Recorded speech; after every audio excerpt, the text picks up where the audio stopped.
This is the solution video for section 4.4, problem number 4. Use the second derivative test.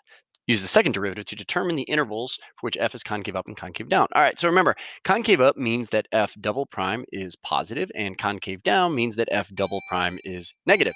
And so we need to find f double prime. Now, keep in mind you were given f prime, so we're taking the derivative of f prime, obviously, to get f double prime. All right, so f double prime of x. All right, so we've got x times, remember this is a product, so x times the derivative of 8 minus x squared to the 1/2 power, so 1/2 times 8 minus x squared to the negative 1/2 power times the derivative of 8 minus x squared, which is negative 2x, plus 8 minus x squared to the 1/2 power times the derivative of x, which is 1.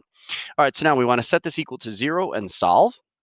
All right, so I recognize that here I've got a 1/2 and a 2, so those cancel out. So I'm left with a negative x squared. And then I've got 8 minus x squared to the negative 1/2 plus 8 minus x squared to the positive 1/2. All right, so now we want to factor. So we can factor out an 8 minus x to the, x squared, right, to the negative 1/2. Remember, we always want to factor out the lower power. And so now I have negative x squared plus, all right, what is this? Well, this is 8 minus x squared to the positive first power. Remember, when I distribute this, 8 minus x squared to the negative 1/2 times 8 minus x squared to the positive 1, we add the powers together in order to get the positive 1/2 there. All right, so now I've got two things, 8 minus x squared to the negative 1/2, which I'm going to set equal to 0. And then this thing, negative x squared plus 8 minus x squared equals 0. All right, so this first one, okay, first one you need to realize is never equal to 0 because this really means 1 over the square root of 8 minus x squared, right? So this, of course, can't equal 0 since the numerator can never 0. But if the denominator is 0, right, then that would make this thing undefined. So we want to set the denominator equal to 0. And when we do, we square both sides. We get 8 minus x squared equals 0. All right, and we add x squared. So x squared equals 8. So x equals plus or minus 2 root 2, right? The square root of 8. All right, but now what you need to remember is that if we have a number that is larger than 2 root 2, like, I don't know, 3, right? 8 minus 3 squared, that's a negative under a radical, so that would also be undefined, right? So basically, x needs to be between negative and negative 2 root 2 and positive 2 root 2, all right?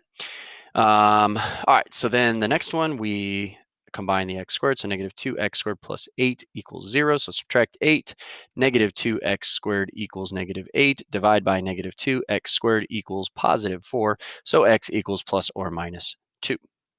All right, and so now on my number line, I'm going to put my negative 2 root 2, and then negative 2, positive 2, and then positive 2 root 2. All right, so now remember this is f double prime that we are analyzing. All right, and so I've got 1 over the square root of 8 minus x squared, and then I've got negative 2x squared plus 8. All right, and so now I put zeros above negative 2 and positive 2. And then I put a u above negative 2 root 2 and positive 2 root 2 because remember in the denominator of this, that would make those undefined. And then remember everything outside of this is also undefined. So we do not want to go outside of that because that is the domain of the function. All right, and so now we want to also think about, all right, whether or not what the sign is, right? So I can pick a number in between negative 2 or 2 and positive 2 or 2. How about 0? So 1 over the square root of 8 minus 0. So 1 over the square root of 8 obviously is a positive number. And so we get positives there. All right, what about down here? All right, number to the left of negative 2. How about negative 3?